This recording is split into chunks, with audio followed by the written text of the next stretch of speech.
আল্লাহর নামের তাকবীর দিলে একটা ইমানি ঝাল চলে আসে দেহের মধ্যে, ঠিক কিনা? এই আল্লাহু আকবারটা আপনাদের কাছে যত ভালো লাগে, ইসলামের বিপক্ষের শক্তিদের কাছে তত ভয় লাগে। ওরা এটা সহ্যই করতে পারে না।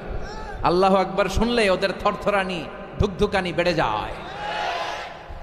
এজন্য আমরা ইসলামের পক্ষের শক্তি যারা আছে, আমরা সবসময় একজনের নামে স্লোগান দেই, তিনি কে? তো প্রথমে যারা বিবাহিত আছেন তারা পড়বেন তাকবীর, এরপরে অবিবাহিতরা, এরপরে সবাই মিলে।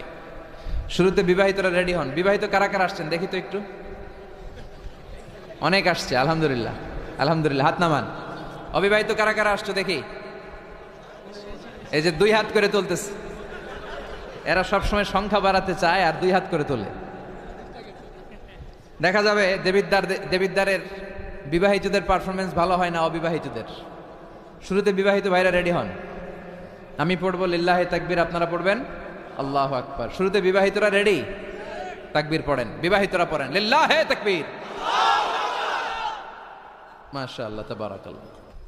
এবার অবিবাহিতদের পালা। অবিবাহিতরা কাশি দিয়ে গলা ঠিক করে নিতেছে। অবিবাহিতরা রেডি? দেখি তোমাদের পারফরমেন্স কেমন হয়। পড়ো লিল্লাহে তাকবীর,